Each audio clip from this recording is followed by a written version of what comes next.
रखी उस सभा में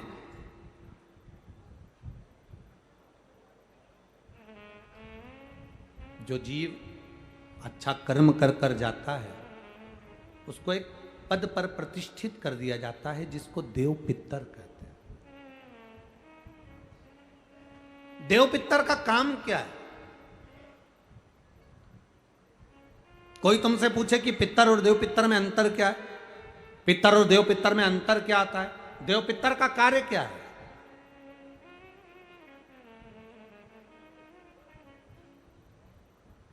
हम जब भी कोई पूजन करते हैं तो कहते पितृ देवता, बोलते कि नहीं बोलते?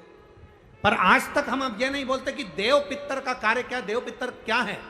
पितर देव नहीं, देव पितर का कार्य क्या है? देव पितर का एक कार्य है, परमात्मा जीव को गर्भ में धारण करा देता है, पर जो शरीर गर्भ के अंदर बच्चे का बनता है, बेटा बेटी का जो गर्भ के अंदर शरीर बनता है वो देव पितर निर्मित करते हैं।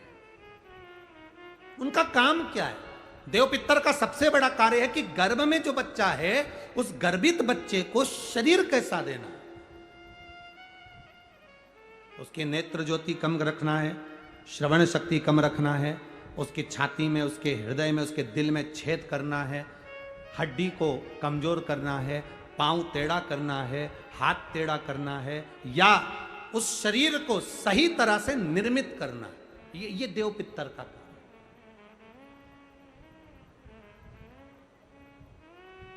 ये देव पितर का काम।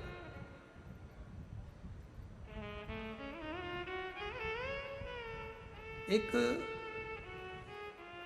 जैसे आप लोगों के स्मरण में होगा कि श्राद्ध पक्ष के अंदर चुटकी भर आटा दरवाजे की दोनों चौखट पर डाला जाता है। किसी किसी के यहां दरवाजे पर आटे से रंगोली बनाई जाती है। कहीं देखिए आप लोगों ने कि नहीं देखी? स्मरण में होगा किसी के, दरवाजे पर आटा डाला जाता है, वो देव पितर के भाव से डाला जाता है। जिस बेटे बेटी का मंगल विवाह नहीं हो रहा हो, शुभ कार्य की सूचना नहीं आ रही हो, बहुत दिनों से एक फाइल कहीं लगी हुई है, अटकी हुई है, नहीं काम हो रहा, हम उनसे कहेंगे ये जो 16 दिन श्राद्ध के हैं, जितने दिन निकल गए निकल गए, जितने दिन बचे हैं उन दिन में आपके दरवाजे के बाहर एक चुटकी घर से आटा लाकर चौखट के इस ओर चौखट के उस ओर दोनों जगह चुटकी भर आटे को डालना प्रारंभ करो। 16 दिन श्राद्ध के पूर्ण हो। जब अमावस्या आए, किसी जलाशय, सरोवर, तालाब, बावड़ी, कुआं, उसके पास में घी का दिया लगाकर आना, बाबा से प्रार्थना कर कर आना। केवल 22 से 24 दिन निकलते हैं और घर में कोई शुभ कार्य की सूचना आना प्रारंभ हो जाती है। वो देव पितर का,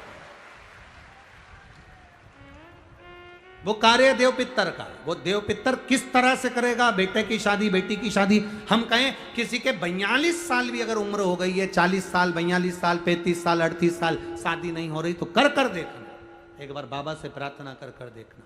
देव पितर का कार्य क्या है? घर में शुभ कार्य को करवाना, घर में अच्छी चीजें लाना, गर्भ में जो बच्चा है उस बच्चे को शरीर पूरा देना, ये देव पितर का कार्य। पितृदेव और देव पितर में बहुत अंतर है, बहुत अंतर। एक चुटकी आटा, अब तो थोड़ा सा रंगोली का काम ज्यादा हो गया, नहीं तो हमने पहले भी कथाओं में कहा है कि 3 जगह पर आटे की रंगोली काम करती है, जिसका फल 1000 गुना होता है। 3 जगह पर आटे की रंगोली काम करती है, हमने पहले भी कहा। पहला, पितरों की पूजन हो रही हो, पितरों का पाटा भरा रहा हो, पितरों के लिए जोत लग रही हो, पितरों के लिए या अन्य स्थान पर कहीं पूजन हो तो वहां पर आटे की रंगोली काम आती है। वहां पर रंग बिरंगी या पत्थर की रंगोली नहीं, मिट्टी की रंगोली नहीं, आटे की रंगोली काम आती। दूसरे नंबर पर तुम्हारे घर में यज्ञ हो रहा हो, घर के बाहर यज्ञ हो रहा हो, यज्ञ चल रहा हो, उस यज्ञ में 3 परिधियां बनती हैं ब्रह्मा विष्णु महेश की। देखिए आप लोगों ने, यज्ञ कुंड जो बनाया जाता है, उस यज्ञ कुंड पर पत्थर की रंगोली नहीं, मिट्टी की रंगोली नहीं, आटे की रंगोली डलना चाहिए। ये पहले डलती थी, अब लोगों ने फैशन में दूसरी डालना प्रारंभ कर दी। आटे की रंगोली डली होती है जब हम साकल्य छोड़ते हैं, अग्नि को जब हम साकल्य देते हैं, तो जिस आटे की रंगोली उस पर बनी होती है, तो हमारी जो साकल्य छोड़ी जाती है उसमें से एक अंश भाग हमारे पितरों के खाते में चला जाता है, जिससे पितरों की मुक्ति प्राप्त हो जाती है। तीसरा, आटे की रंगोली तीसरी, घर में शादी हो रही हो, मंडप बंधा हो, उस मंडप के नीचे जब पूजन हो रही हो, उस समय पर पत्थर की या मिट्टी की रंगोली नहीं। अगर पंडित पूजन करा रहे हैं या मंडप की पूजन हो रही है, जिसके नीचे लड़का लड़की की भांवर होगी, दूल्हा बैठेगा, दुल्हन बैठेगी, वहां मिट्टी की रंगोली या पत्थर की रंगोली नहीं, उस जगह पर आटे की, हल्दी की रंगोली डाली जाती। अब आपके यहाँ डालते कि नहीं डालते पता नहीं, पर हमारे यहाँ शास्त्र रीति कहती है ये 3 जगह की जो रंगोलियां हैं, ये हमको आटे की रंगोली डलने से। क्यों शादी के मंडप में पत्थर की रंगोली या मिट्टी की रंगोली क्यों नहीं डाली जाती? शादी के मंडप में, यहाँ दूल्हा दुल्हन की शादी होती है, वहाँ पंडित जी भी आटे की रंगोली डाल देते हैं, घर की बहन बेटियां आटे की रंगोली डाल देती है। उसका कारण क्या होता है? जिसकी शादी में मंडप के नीचे आटे की रंगोली डलती है, वहां पितरों को निमंत्रण नहीं देने की जरूरत पड़ती। वहां पितर उस वर कन्या को आशीर्वाद देते हैं, जिससे उनका वंश बढ़ता है, वंश रुकता नहीं। और ये निश्चित है, जिसकी शादी में, जिसके विवाह में आटे की रंगोली डलकर भांवर हुई होगी, उसके घर में संतान सुख रुक नहीं सकता, उसके यहाँ संतान का सुख होता ही है। जिसके यहाँ आजकल ये पत्थर रंगोली डाल देते हैं, डाल दिया और कह दिया बस, क्योंकि आजकल फैशन में तो दुनिया जी रही है, तो वो आटे की रंगोली कौन डाले, तो वो फैशन में चल गया। तो संतान की प्राप्ति में भी थोड़ा सा, अब तुम देखो पहले का समय आज का समय कितना अंतर है महाराज।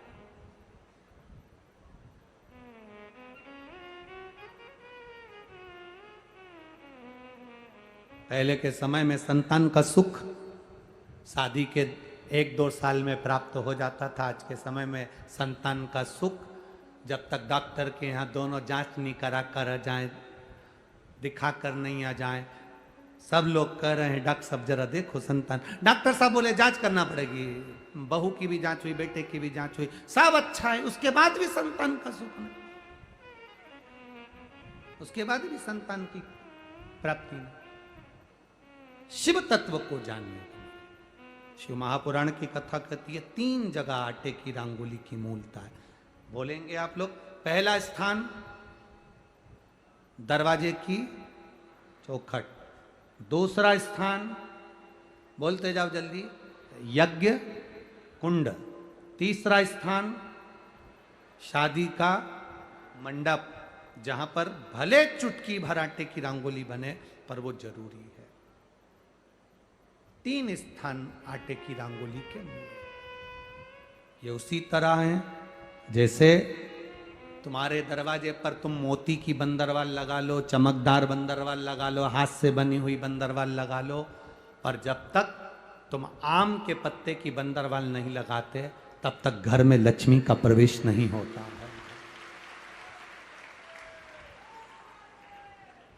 आम के पत्ते की बंदर,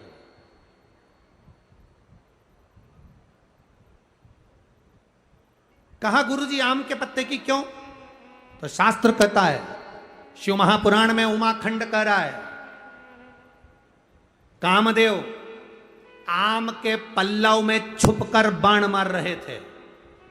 कहां छुपे थे? आम के पल्लव में, आम के पत्तों में छुपकर कामदेव बाण चला रहे। भगवान शंकर का जब तीसरा नेत्र खुला, कामदेव आम के वृक्ष पर भस्म हो गए। आम का वृक्ष जलने लगा, आम के पत्तों में अग्नि प्रकट होने लगी। तब वरुण देव आए और वरुण देव ने आकर हाथ जोड़कर निवेदन करा, बाबा बाबा। भोलेनाथ जी बोले, क्या बात है वरुण? वरुण जी कहते हैं, इस आम के वृक्ष ने तो कुछ नहीं बिगाड़ा, फिर ये क्यों जल रहा? आप कृपा करिए, दया करिए। शंकर भगवान ने वर प्रदान कर दिया, तूने मेरी दृष्टि का तेज ग्रहण करा है, मैं तुझे वर देता हूं। जिसके दरवाजे पर आम के पल्लव की बंदरवाल बंधती है, उसके घर में मेरी दृष्टि सदा पड़ी रहती है, वहां रोग व्याधि दुख नहीं आता। अब तो आम के पत्ते गायब हो गए और आम के पत्ते की जगह प्लास्टिक के आम के पत्ते बनकर आ गए, और लोगों ने उसी प्लास्टिक के आम के पत्ते की बंदरवाल बांध दी। महाराज, आम के पल्लव पर शंकर की दृष्टि पड़ी, क्योंकि कामदेव जलकर भस्म हुआ था उसी आम के पल्लव पर बैठकर। आम के पल्लव पर बैठकर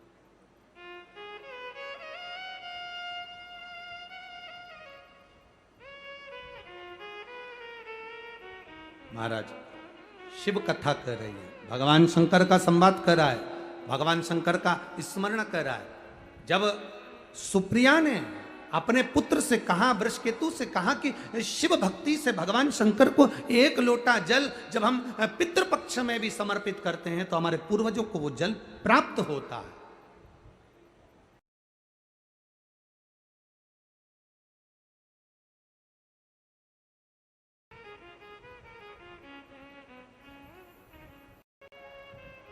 भगवान नारायण, भगवान विष्णु बैकुंठ का निवास करते हैं और बैकुंठ पर शेषनाग की सैया पर विराजमान रहते हैं।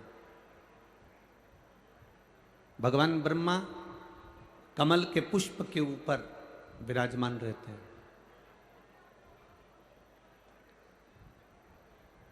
पर मेरे महादेव ना बैकुंठ में रहते हैं, ना ब्रह्मलोक में रहते हैं, ना इंद्रलोक में रहते हैं, ना देवलोक में रहते हैं।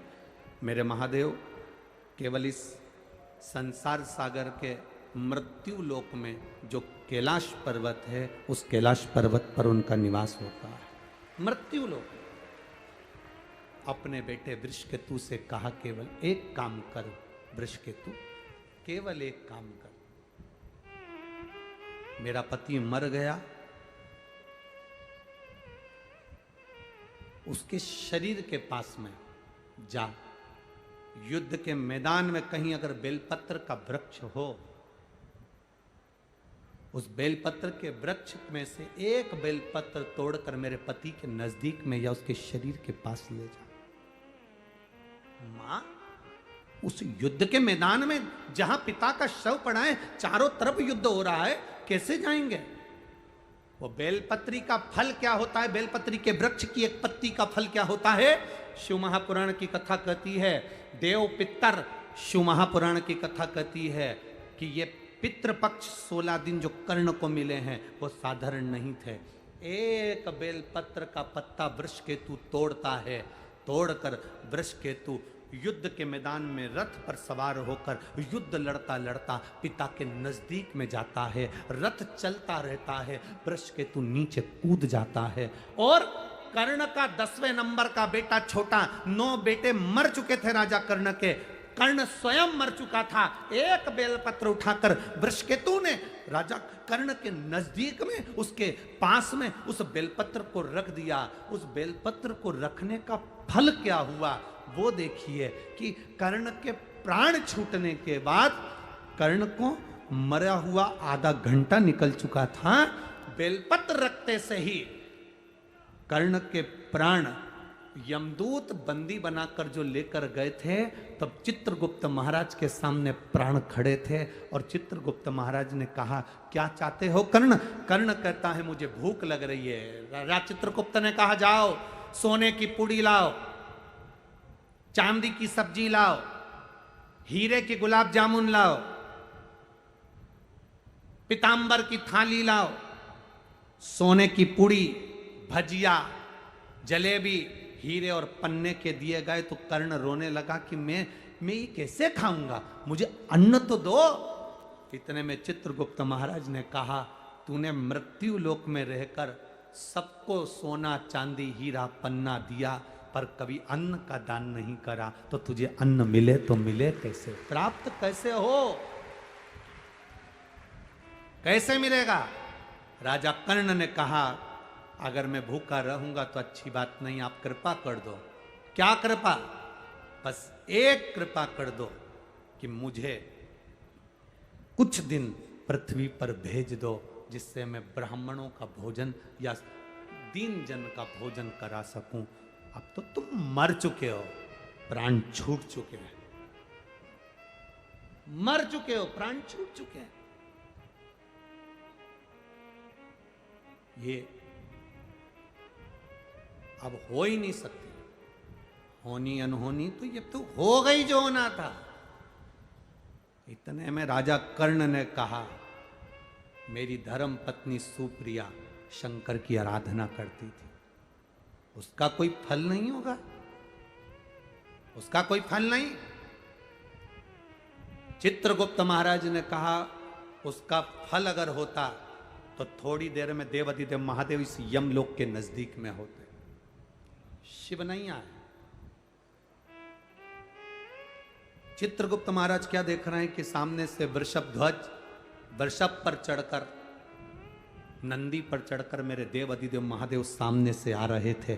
चित्रगुप्त महाराज पहचान गए कि जरूर इसकी धर्म पत्नी का पुण्य इसके खाते में, धर्म पत्नी का पुण्य इसके खाते में आया है। जैसे ही देवाधिदेव महादेव सामने आए, राजा कर्ण ने हाथ जोड़ा। हाथ जोड़कर राजा कर्ण कहते हैं, बाबा ए मेरे शंभु, ए मेरे त्रिकालदर्शी कैलाशी अविनाशी, मैंने सोना दान करा, हीरे दान करे, पन्ना दान करा, पीतांबर दान करा, अंबर दान करा, मैं अन्न दान नहीं कर पाया। बाबा मैं अन्न नहीं दे पाया। कर्ण रो रहा था, शंकर देख रहे थे। शिवजी देखकर राजा कर्ण से कहते हैं, कर्ण क्यों चिंता करता है? ए बाबू, चिंता करने की जरूरत नहीं है। तेरी धर्म पत्नी ने तेरे शव के पास एक बेलपत्र रख दी थी, वो बेलपत्र का फल ये होगा।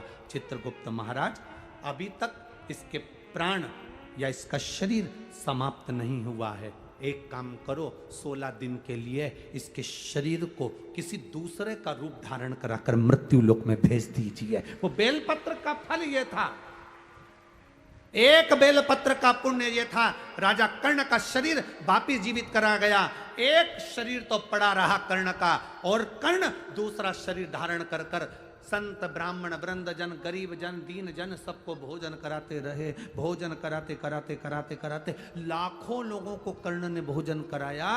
देव अधिदेव महादेव देखकर मुस्कुरा रहे थे कि कर्ण भोजन कराते कराते तिलक लगा रहे थे, और तिलक लगाकर गिन रहे थे। एक ब्राह्मण को भोजन कराया, 2 ब्राह्मण को भोजन कराया, 3 ब्राह्मण को भोजन कराया, 4 ब्राह्मण को भोजन कराया, 5 ब्राह्मण को भोजन कराया, 5 संतों को भोजन कराया, 5 गरीब दीन को भोजन कराया। देव अधिदेव महादेव ने डमरू का नाद करा। डमरू का नाद कर कर बाबा जी ने कहा, अरे कर्ण, अगर तिलक लगाएगा तो एक ब्राह्मण की गिनती में केवल एक ब्राह्मण आएगा। श्राद्ध पक्ष के अंदर अगर तू ब्राह्मण को भोजन करा रहा है तो तिलक लगाने की जरूरत नहीं, तो एक ब्राह्मण को भोजन कराएगा और बिना तिलक के दक्षिणा देगा तो 1000 ब्राह्मण का फल प्राप्त कर लेगा।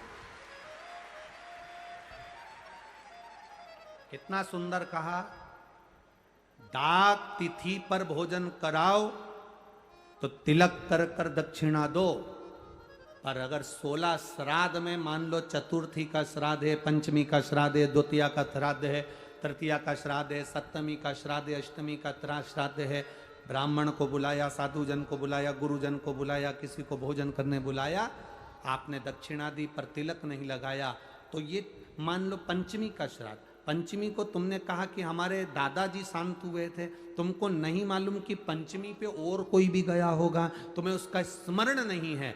जो जो पंचमी पर गए हैं वो सब तुम्हारे दरवाजे पर आकर खड़े होते हैं। अगर हमने दादाजी के निमित्त से तिलक लगा दिया तो केवल दादा को ही उसका भाग में प्राप्त होता है। अगर हमने तिलक नहीं लगाया तो पंचमी के दिन हमारे पूर्वजों में 71 पीढ़ी में कोई गया होगा पंचमी को, तो सबको उसका फल मिल जाता है, तो पितृदोष समाप्त हो जाता है। तिथि पर लगाओ। आप वैसे जिमा रहे हो 16 श्राद्ध के अलावा आप तिलक करो, दक्षिणा दो, मना ना। बाकी का श्राद्ध पक्ष में आप जितना बन सकता है उसको प्रेम से आनंद से करो सेवा, जितने प्रेम से कर सकते हो आप खूब भाव से सेवा करो। एक बेलपत्र का फल यह हुआ कि कर्ण का शरीर 16 दिन के लिए वापस दिया गया। 16 दिन राजा कर्ण ने भोजन कराया, खूब भोजन कराया, खूब अन्न का दान दिया। आखिरी में जब कर्ण के प्राण छूटे, अंतिम संस्कार की जब घड़ी आई, बेलपत्र का फल यह था कि राजा कर्ण का अंतिम संस्कार करने की जरूरत नहीं पड़ी।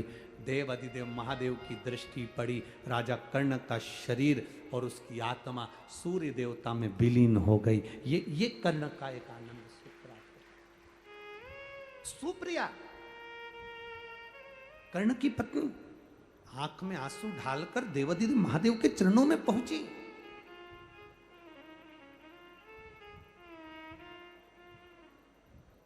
क्या मेरा पति नरकों का भोग भोग रहा?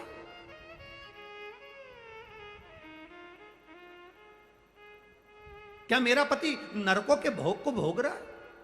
देव अधिदेव महादेव के मंदिर में जाते सी सुप्रिया ने शंकर जी के मंदिर में जब बुआरी लगाई, झाड़ू लगाई, पोछा लगाया और वहीं पर पड़ी रहती, वहीं पर स्मरण करती।